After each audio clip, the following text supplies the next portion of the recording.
रातों को देर तक जागने वाला हर शख्स आशिक नहीं होता है। हो सकता है यूपी पुलिस की तैयारी कर रहे हो। नमस्कार, स्वागत है आप सबका आपके अपने यूट्यूब चैनल पर जिसका नाम है एनपीसी गुरुकुल। यहाँ पर पहले प्रश्न की तरफ आएंगे और आज प्रैक्टिस सेट आप देख पा रहे हैं कौन सा है, चौथा। फोर्थ प्रैक्टिस सेट हम लोग लगा रहे हैं, 3 इससे पहले लगा चुके हैं। आप चैनल पर जाकर के देख सकते हैं। ये सब प्रश्न जो हम लगातार कर रहे हैं ये पीछे कभी ना कभी कांस्टेबल की परीक्षा में आ रखे हैं और हो सकता है कि ये प्रश्न आगे आए, तो आपको बड़े ध्यान से देखना पड़ेगा। ये प्रश्नों की जो श्रृंखला चल रही है, जीके जीएस पर हम बात कर रहे हैं। चैनल पर लगातार अन्य विषयों की भी वीडियोज आ रही हैं। आप निरंतर चैनल पर बने रहिए, आपको बेहतर देने की पूरी हमारी कोशिश रहेगी ताकि आपकी जो परीक्षा है वो निकल जाए और आप भाभी कांस्टेबल बन जाएं। हमें भी खुशी हो, आपको भी खुशी हो, परिवार को एक ऐसा व्यक्ति मिल जाए जिसकी सरकारी नौकरी हो, माँ बाप की आंखों में जो सपना है वो पूरा हो जाए। पहले प्रश्न की तरफ चलेंगे और मैं ये आपको बता देता हूं, ये हम क्या कर रहे हैं, हम जीके जीएस की बात कर रहे हैं यूपी पुलिस कांस्टेबल से लेकर के। और आज जो प्रैक्टिस सेट लगने वाला है साथी, वो प्रैक्टिस सेट है नंबर 4। आज की जो वीडियो रहेगी इसमें हमारा ज्यादातर फोकस इस बात पर है, जनजाति से जो प्रश्न बनने वाले हैं उनको हम देखेंगे, क्योंकि जनजाति से 1 या 2 प्रश्न हर बार हर शिफ्ट में हर पेपर में देखा गया कि कांस्टेबल के आ रहे हैं। तो जनजाति का जो पूरा कंसेप्ट है उसको क्लियर करने की कोशिश वीडियो में रहेगी। पहला प्रश्न बिना आपका समय बर्बाद किए टीवी स्क्रीन पे आ गया केवीसी की तरह, और यहां पर लिखा है अकबर का प्रसिद्ध मकबरा सिकंदरा में है। यह स्थान उत्तर प्रदेश के किस जिले में है? पहली बात, अकबर का मकबरा जो है वो कहाँ है? सिकंदरा में है। और ये किस जिले में है? तो ये आगरा जिले में है साथियों। ये पेन को थोड़ा सा ठीक ठाक करते हैं, दुरुस्त पेन हो गया है। विकल्प बी, विकल्प बा जो है आगरा, वो इसका सही उत्तर है। अगले प्रश्न की तरफ चलते हैं। प्रश्न कहता है उत्तर प्रदेश के किस जिले में न्यूनतम अनुसूचित जनजाति है? अनुसूचित जनजाति की बात आप लोग कर रहे हैं यहाँ पर, यानी कि एसटी की बात कर रहे हैं हम लोग। तो कहां पर है सबसे कम? तो इसका सही उत्तर साथियों चित्रकूट होने वाला है। चित्रकूट में सबसे कम या न्यूनतम अनुसूचित जनजाति है। साथियों अगला प्रश्न जो हमारे पास है वो है प्रश्न 3। प्रश्न क्या कह रहा है, क्या कहता है? सुन जरा सुन। राज्य में अनुसूचित जनजाति की जनसंख्या का कितना प्रतिशत है? तो राज्य यानी उत्तर प्रदेश राज्य में अनुसूचित जनजाति की जनसंख्या का कितना प्रतिशत है ये आप देखेंगे, और वो प्रतिशत है 0.06%। जी साथियों बहुत प्यारा प्रश्न है, क्योंकि यहाँ डेटा से प्रश्न बन रहा है, तो इसको दिमाग में छाप लीजिएगा कि भैया जी 6 जो है 0.06% अनुसूचित जनजाति उत्तर प्रदेश में है। आगे हम लोग अब चल रहे हैं। अगला प्रश्न हमारे पास आ गया नंबर 4। उत्तर प्रदेश में भोटिया जनजाति है जी, कौन सी? भोटिया जनजाति साथियों किस क्षेत्र में निवास करती है? तो सही उत्तर इसका होगा पर्वतीय क्षेत्रों में ये जनजाति निवास करती है। न मैदानी में, न तराई में, न पठाई में, न जाने कहां कहां। ये कहां करती है साथियों? पर्वतीय क्षेत्र में करती है। अगला प्रश्न यह आ गया टीवी स्क्रीन पर, और 2 लाख रुपए का प्रश्न है। हम मिल जाएगा, जैसे आपकी नौकरी लग जाए, 4-6 महीना ही तनख्वाह जोड़ लो, 2 लाख हो गए। अगला प्रश्न है निम्न में से कौन सा जोड़ा सुमेलित है? कौन सा जोड़ा बिल्कुल सही है? मिलान जिसका सही हो रखा है। तो साथियों यहां पर बिस्सू त्योहार बिल्कुल सही है, घूमसू नृत्य है बिल्कुल सही, पंचपुत्री जौनसारी देवी बिल्कुल ठीक। सही उत्तर क्या हो जाएगा इसका? विकल्प डी हो जाएगा, यानी उपरोक्त सभी मिलान जो हैं वो सुमेलित हैं, बिल्कुल सही मिले हुए हैं, एकदम झक्कास है, जबरतोड़ है। आगे चलिए नंबर 6। उत्तर प्रदेश में न्यूनतम जनसंख्या वाली जनजाति कौन सी है? सुन बे बुड़बक, इधर देखिए, न्यूनतम जनसंख्या वाली जनजाति है कौन सी? और हमने वो बताया जिला चित्रकूट हो गया है। और ये कहां पर जनजाति कौन सी है? तो इसका सही उत्तर है साथियों वनरावत। वनरावत जनजाति जो है वो न्यूनतम जनसंख्या वाली जनजाति है, इसकी जनसंख्या सबसे कम है। Very good. कहां? उत्तर प्रदेश में। अशोक का 14वां बृहद शिलालेख प्राप्त हुआ था। अशोक का जो 14वां बृहद शिलालेख है वो कहां से प्राप्त हुआ?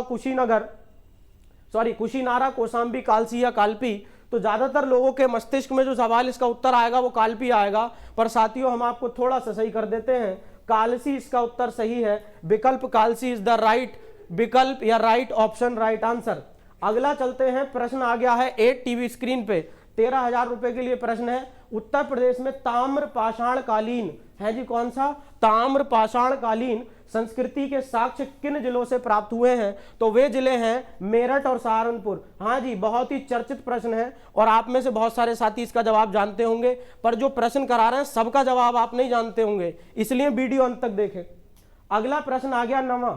संगम नगरी, कुंभ नगरी, तीर्थराज उत्तर प्रदेश के किस नगर के उपनाम है? यानी संगम की नगरी कौन है, आज कुंभ की नगरी कौन है, तीर्थराज कौन है, उत्तर प्रदेश में ऐसा कौन सा नगर है जिसको इन उपनामों से भी संबोधित किया जाता है साथियों? तो इसका उत्तर हमारे पास है प्रयागराज, यानी इलाहाबाद। जो पहले इलाहाबाद था प्रयागराज हो गया, और इलाहाबाद से भी पहले प्रयाग कहते थे, है जी। तो पलट के आ गया है प्रश्न 10वां आपके सामने समक्ष आ गया। निम्न में से किसका संबंध सही है? संबंध किसका सही है ये बताइए। संबंध यहां पर जो बिल्कुल सही हो जाएगा वो क्या है? ये भोटिया, बाराबंकी, बुक्सा, बिजनौर, राजी, गोरखपुर, थारू, वांदा, बुक्सा, बुक्सा ठीक है, बुक्सा बिजनौर, बा से बुक्सा, बा से बिजनौर, बुक्सा कितने गाओ, बुक्सा बिजनौर चलो गाओ। अगले प्रश्न पे चलिए, प्रश्न 11 प्रश्न कहता है साथियों, उत्तर प्रदेश के किस जिले में थारू जनजाति की सर्वाधिक जनसंख्या है? जनजाति पकड़ो पहले, थारू सबसे ज्यादा कहां मिल रही है? तो इसका उत्तर है साथियों देवरिया।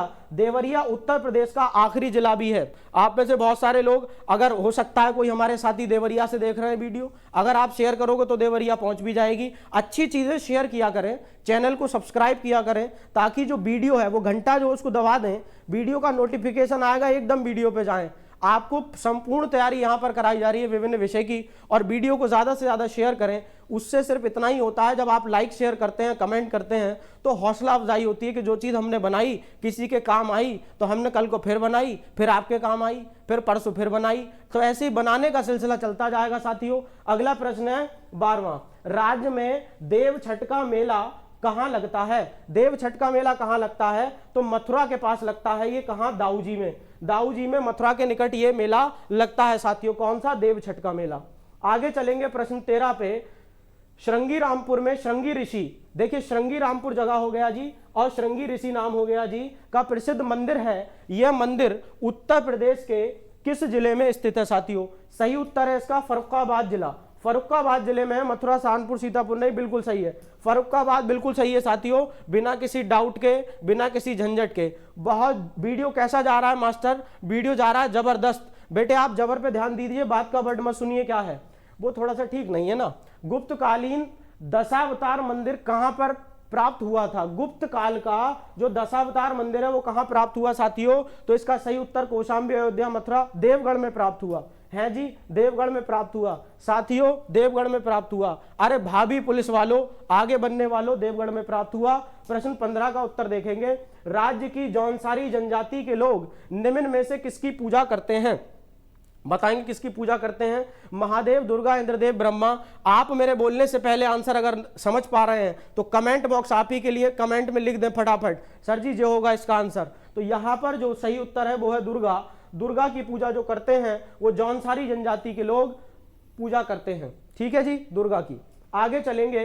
राज्य में बिस्सू, पांचोई व दियाई उत्सव किस जनजाति द्वारा मनाए जाते हैं? उत्सव के नाम पकड़ लेना, ये जो है कई प्रश्न यहाँ पे तैयार हो जाएंगे। बिस्सू, पांचोई, दियाई उत्सव किस जनजाति के द्वारा मनाए जाते हैं साथियों? सही उत्तर है माहीगीर। माहीगीर जनजाति के द्वारा मनाए जाते हैं ये उत्सव। अगले प्रश्न पे चलेंगे। प्रश्न 17 आपके टीवी स्क्रीन पे आ गया है, त्यों त्यों। उत्तर प्रदेश में भगवान श्री राम की जन्मभूमि अयोध्या किस नदी के किनारे? अरे जी इतना आसान प्रश्न, बहुत जबरदस्त। अभी आपने देखा होगा ना, अयोध्या में प्राण प्रतिष्ठा हुई, भगवान श्री राम के वाल रूप की प्राण प्रतिष्ठा हुई है। Very good. तो सरयू जो है, सरयू नदी के तट पर है ये अयोध्या बसा हुआ। आगे चलेंगे। अगला प्रश्न हमारे सामने 18 है। निम्न में से किस स्थान की तीर्थ यात्रा अशोक ने की थी?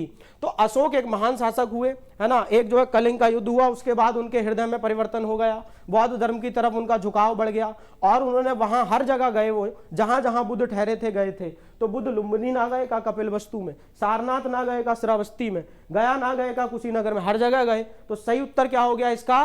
उपरोक्त सभी, यानी 18वें प्रश्न का उत्तर होगा साथियों डी हमारा। बात समझ में आई? आगे चलते हैं। अगला प्रश्न कहता है 19वां। भुइयां बाबुनिया ये जनजाति के नाम है, ध्यान दें। भुइयां बाबुनिया नामक जनजाति, आपसे वीडियो के शुरुआत में हमने कहा कि जनजाति पे आज एकदम गर्दा उड़ा देंगे जनजाति का। जनजाति से जो प्रश्न बन सकता है वो सारा प्रश्न एकदम छान करके ले आए हैं यहाँ पर। जनजाति कौन सी? भुइयां बुनिया राज्य के किस जिले में निवास करती है? कौन से जिले में है साथियों? तो वो महाराजगंज में ना है, मऊ सोनभद्र में है, सोनभद्र में ये जनजाति जो है निवास करा करे है, सोनभद्र में। सही है जी। अगले प्रश्न पे चला करे हैं, प्रश्न हो करे है 20 हमारो प्रश्न कौन सो है, 20 है। उत्तर प्रदेश की किस जनजाति द्वारा माघ खिचड़ी, गुड़िया, वजहर, होली त्योहार मनाए जाते हैं? बताइए जरा, ये त्योहार जो है कौन सी बनाती है, जनजाति कौन सी मनाती है? तो इसका सही उत्तर साथियों क्या हो जाएगा, वो है थारू जनजाति। थारू जनजाति ये बनाती है, ये जो है त्योहार मनाती है। आगे चलेंगे हम अगले प्रश्न पे। प्रश्न आगाओ 21। कौन सो आगाओ 21। प्राचीन काल में मथुरा किस महाजनपद की राजधानी थी? झब्बाट क्वेश्चन है, जो स्टार लगा दे रहा है। कैसा क्वेश्चन है साथियों? झब्बाट। कमेंट में लिखिए झब्बाट प्रश्न सर जी। तो यहां पर जो महाजनपद था, कौन सा महाजनपद है जिसकी राजधानी क्या रही है, मथुरा रही है प्राचीन काल में? तो साथियों सही उत्तर है सूरसेन महाजनपद की, सूरसेन महाजनपद की। आगे चलते हैं हम अगले प्रश्न पे साथियों। प्रश्न हमारा आ गया 22 और हमें तय है गए थोड़ा सा दी जात मान लेना है। जौनसारी जनजाति द्वारा किए जाने वाला नृत्य है। अरे भैया बहुत ही बढ़िया प्रश्न, गहरा प्रश्न। जौनसारी जनजाति कौन सा नृत्य करे करे है? तो सभी नृत्य करे करे है, घूमसू भी, झेला भी, रासो भी, यानी उपरोक्त सभी नृत्य कौन करती है? जौनसारी जनजाति। अब कल को सवाल आ जाए बोले रासो नृत्य कौन सी जनजाति करती है, 4 जनजाति लिखी है, तो आप तुरंत पकड़ोगे जौनसारी जनजाति। प्रश्न को ऐसे तैयार करिए, चाहे वीडियो को 2 बार 3 बार देख लीजिए, लेकिन प्रश्न एकदम जबरदस्त तरीके से तैयार कर दीजिए। Very good, happy birthday to you. प्रश्न आ गया है 23, 23वां प्रश्न आपके टीवी स्क्रीन पे आ गया। राज्य की किस जनजाति का निवास स्थान बिजनौर है? देखें जरा साथियों, इसके बारे में बात करेंगे ठीक से। प्रश्न 23 की बात अगर हम कर रहे हैं तो राज्य की किस जनजाति का निवास स्थान बिजनौर है? आप इसको ठीक से देखेंगे, जरा प्रश्न को देखिए, प्रश्न को ठीक से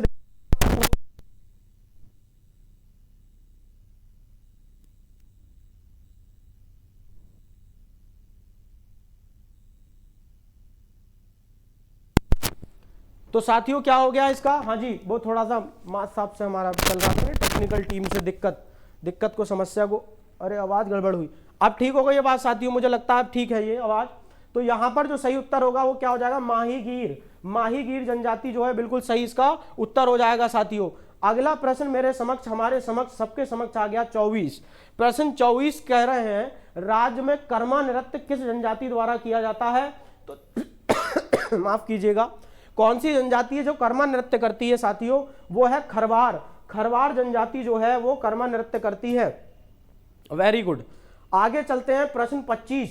प्रश्न 25 कहता है उत्तर प्रदेश के किस जिले में सर्वाधिक अनुसूचित जनजाति संख्या का प्रतिशत? ओ हो, ये हुआ ना प्रश्न, सर्वाधिक अनुसूचित जनजाति संख्या का प्रतिशत कहां पर है? तो साथियों उसका सही उत्तर है लखीमपुर खीरी। और साथियों सबसे कम कहां है? यो न्यूनतम, मैं लिख देता हूं साथियों, हम लिख देता हूं न्यूनतम चित्रकूट में है गो।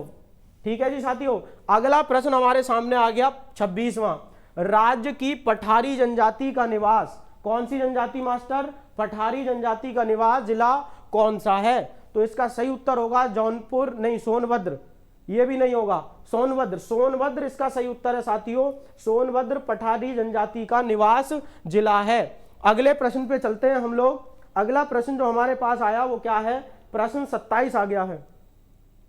प्रश्न 27 कहता है राणा, कटरिया व डिगोरा नामक जनजातियां राज्य की किस जनजाति की उपजातियां? ओफो, प्रश्न देख रहे हैं, गहराई देखें प्रश्न की, आप बात की संवेदनशीलता को समझिए।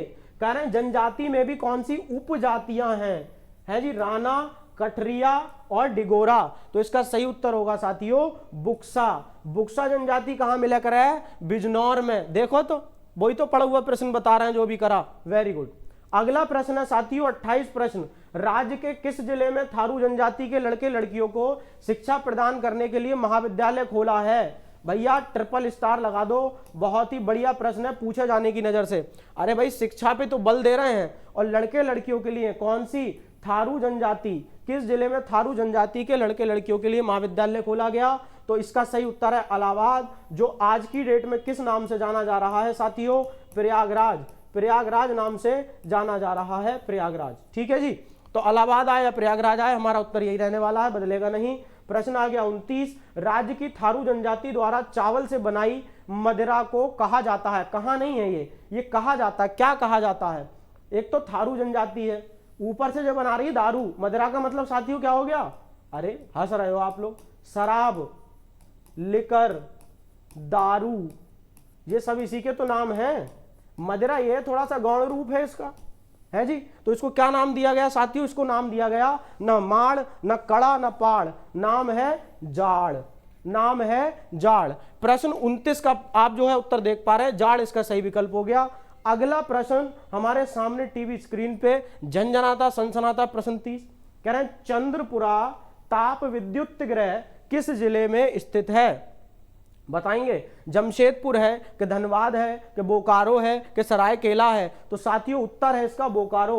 और बोकारो जगह कहां पड़ती है साथियों? ये जगह पड़ा कराया झारखंड में, है जी। कित्थों पड़ा है? झारखंड में पड़ती है। ठीक है जी साथियों, अगले प्रश्न की तरफ चलते हैं जो कि अब है ही नहीं है। अगले प्रश्न के लिए कल इसी समय आप इंतजार करें हमारा प्रैक्टिस सेट 5 के लिए। कुछ बातें सुनकर के जाइए। अरे रुक जाइए भाई, कुछ बातें सुनकर के जाइए, आपके मतलब की बातें। और वो बात मतलब की ये है कि एनपीसी आपको प्रत्येक तरीके से सहायता करने की कोशिश कर रहा है आपके एग्जाम के लिए। तो आप अपनी सहायता करने के लिए क्या करें? एक तो एनपीसी गुरुकुल प्ले स्टोर पर जाइए, एनपीसी गुरुकुल नाम का जो ऐप है उसको डाउनलोड एकदम फटाफट कर दीजिए, क्योंकि यहां पर कुछ ऐसी वीडियो है जो फ्री ऑफ कॉस्ट और बिल्कुल बेहतर मटेरियल मिल रहा है, कंटेंट भी है, पीडीएफ यहां पे प्रोवाइड कराई जा रही है। ये तो हो गई ऐप की बात। दूसरा साथियों, डेली आपको करंट अफेयर के लिए टेलीग्राम चैनल ज्वाइन करना है जी। उसका नाम भी क्या रहेगा साथियों? एनपीसी गुरुकुल रहेगा। तो ये दो काम आप जरूर कर लें। सर जी मैं कैसे जाऊं? मेल लेना तो है, टेलीग्राम कैसे हो गए? बेटा जी वीडियो के डिस्क्रिप्शन में जाइए, साथियों वीडियो के डिस्क्रिप्शन में जाइए, अरे पुलिस वालों वीडियो के डिस्क्रिप्शन में जाइए, वहां जाकर के फौरन से पहले आप टेलीग्राम से ज्वाइन हो जाएंगे। और ये आज का सेशन था। आई होप, मैं उम्मीद करता हूं आपको बहुत पसंद आया होगा। कल आप मेरा इंतजार फिर करेंगे, क्योंकि मैं आपके लिए लगातार प्रैक्टिस सेशन ला रहा हूं, हमारी टीम आपके लिए प्रैक्टिस सेशन ला रही है। इन्हीं शब्दों के साथ, इसी वक्तव्य के साथ मैं विदा कहूंगा। जय हिंद।